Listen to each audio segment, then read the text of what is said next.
take it a step further. There is a YouTube video called Useful Idiots. Soviet defector Yuri Bezmenov. Okay. Okay, he describes the process because, see, the countries, the Soviets, their policy was get into a country and destabilize it. So they had a process. The first one was 15 to 20 years of demoralization, which was to basically destroy the family unit to demoralize the society. The second phase was, 2 to 5 years, which was the destabilization of the, what was it called, the economy and the defense forces.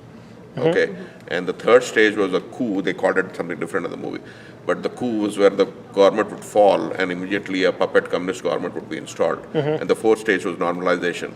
But they had one thing: these useful liberals with this equality to madness and all that stuff was used in the first two phases. But their order was, as these people are just as destructive to the new government because they are going to be even quicker demoralized and disillusioned by the communist style than they were with the old democracy, that they would be just as bad an enemy to the new government. So the order of business was round all of these up quickly and put them before a firing squad or send them to the gulag. But this is what the policy was. They become professors instead. But seriously, we are rushing in and doing. That my hypothesis that I talked about earlier. This was my other hypothesis, that we won the Cold War, but the Soviets were in here planting those same tactics that they used because they did it to 20, 25 countries. If you look at that, he lists in that video, just YouTube. Yuri Bezmenov, Useful Idiots, you'll find it. And there's a transcript out there, all three parts of the three videos. This part I'm talking about is in the third video. So I think the Soviets during the Cold War, prior to 1990, 91, when the Soviets collapsed, they put those seeds in here. So besides my first hypothesis that our European serfdom brought the trauma and then it's caused what we've got this mess here, my second hypothesis is the Soviets planted it. They failed, but they did enough to plant the virus that now the virus is finally, even after they're gone, it's finally taking us down. I wouldn't give the Soviets all the credit. There's plenty of evil to go around that we don't have to give it all to them. Who coined that phrase, best interest of a child? That was Hitler. Hitler. Yeah. So if any legislators are watching or judges, I I tried to do a video on that. I don't know if it worked or not, but I sent a motion for clarification on the best interest of a child up to Iowa, and I sent it to my judge. And I said, I want to know where you got it from. Wikipedia, I named several things, or was it Hitler because my name is German? And I put a picture of Hitler, and he's hovering over a little child, and I drew an arrow and said, this is a clear depiction of my ex and a narcissist and an alienator hovering over their child going, you're doing a good job lying about mom or dad. You're doing a good job. So anyway, I've got to bring this to a close here. Let me say this one point. Sure, absolutely. But earlier I was saying, one of our good friends, advocates, he's so kind. When I brought this up and said, look, parts of the society are the very enemy. No, equality, we have to accept all of them. Well, you're sleeping with the enemy, you're kissing up to the very groups that cause the destruction of your family. You got to, at some point, figure out who's with you and who's not with you. So the question was, when the three volleyball or basketball players in China shoplifted the American team, the Chinese have very severe, and they got locked up. Trump went there and personally intervened because the whole American society was behind him. But when these internationally abducted children come up, the president won't do that because we are fragmented in our society too, unlike the volleyball players or basketball players where the society is all in one, that these guys need to be brought back. So we've got to fix our own society and these fracture points that are in our society as part of fixing this whole problem. So part of it's within us and we got to fix it. So Jodi, any final words? I knew we started talking about your children. We got off on a lot of good stuff here, but it's great. I think everyone needs to know about that ACEs that Vineet's talking about. That's huge because that's going to affect all of our kids. So and you know what? Here's one thing I want to mention. If legislators are watching this or judges, by you fracturing our families, your children may very well end up with one of our children someday. And may God have mercy on your children if they do. Because our children are a mess. And here's, I know we've all been through different things here.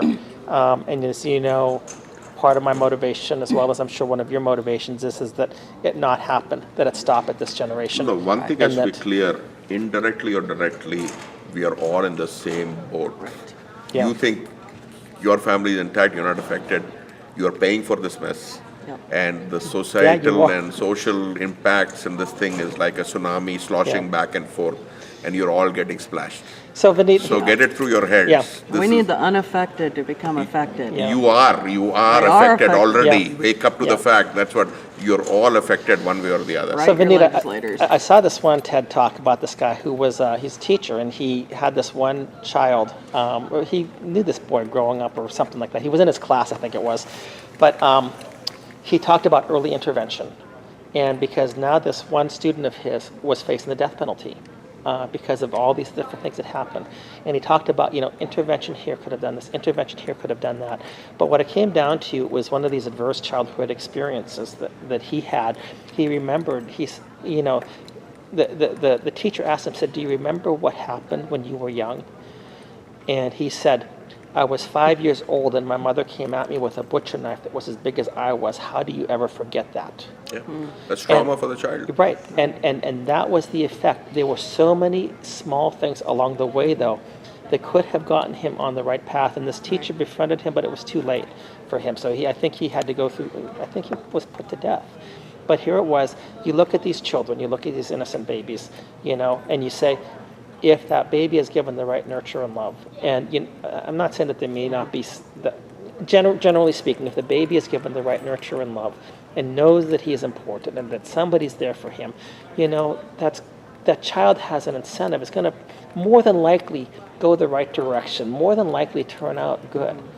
But the people that are suffering what you're talking about, especially through the shredding of the families, and the legal shredding of the families, which our legislators are allowing, and our family court judges are participating in, and the family court attorneys are profiting from, as well as the guardian ad litem. Law enforcement. And law enforcement. And then don't forget the segments of our society that are enabling all of this. Right. And then the other thing is, you don't think about the victims. So, the early intervention of this one child, what would it have done?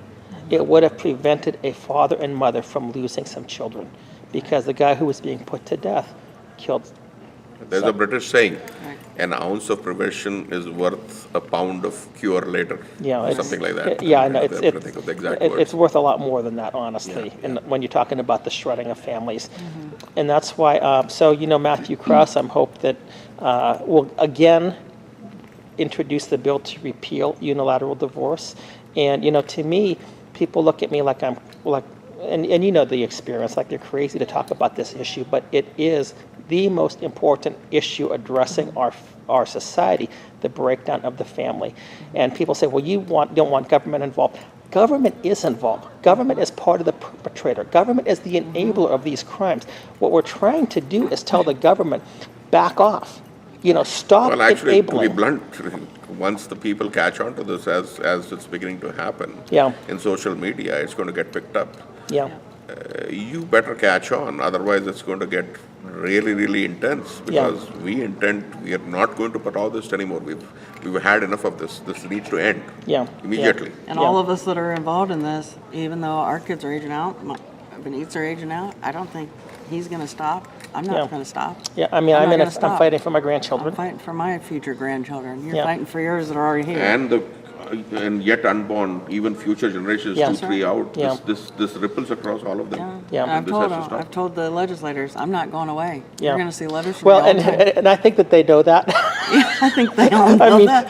you know, 'Cause but- this is After what they we're watch going to this video- do. After they watch this video, they better know This that. is what we want. Yeah, making families Okay. great again. Vineet, I told Jodi, I said, I was watching the State of the Union address earlier this week, and President Trump had all these people on there, and I was thinking to myself, wouldn't it be wonderful for him to next State of the Union event? Because he started talking about prison reform, and I'm like, he's talking about prison reform, finally. But then I thought, when is he going to start to take on these judges, and when will he have Jodi Mueller up there as a parent who would not give up and have everybody in the house cheering for her? Yes. Now, I'm not saying that that's going to happen, but the thought crossed my mind, because you have been fighting in your own state, in your own counties. You've taken it to Washington, D.C. You fought here in Texas. I know, because I've been there on I mean, I've some been of the fighting events. this for 6 years Yeah.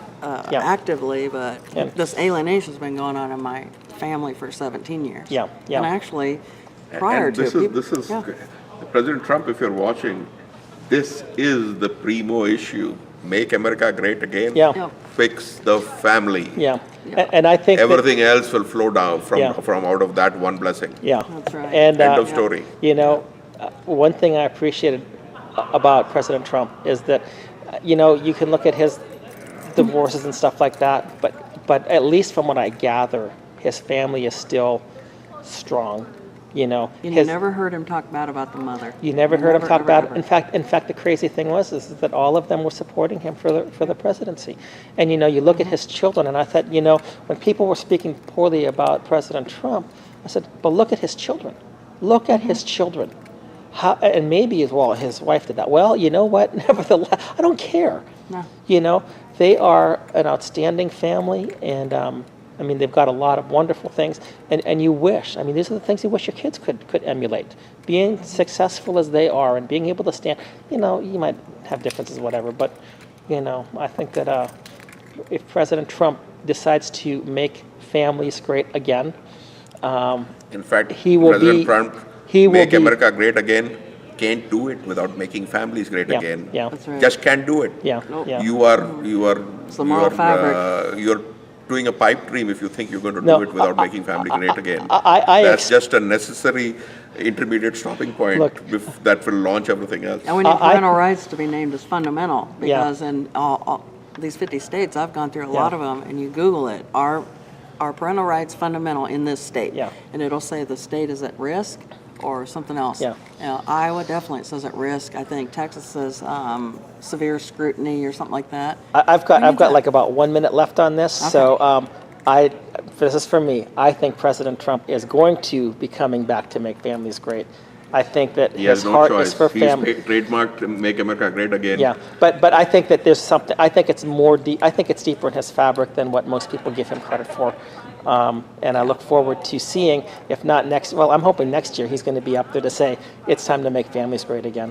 So Yeah. anyway, thank you so much, Jodi. Thank you, thank Vineet. you. Outstanding, I- guys. I think this was one of the best videos. I think, Jeff, you Thank you, can Jeff. make Jeff gold is out of this awesome. one. Okay, thanks. Thanks so much. We'll see how it works. Thanks so much. Thanks, Jodi. Bye now.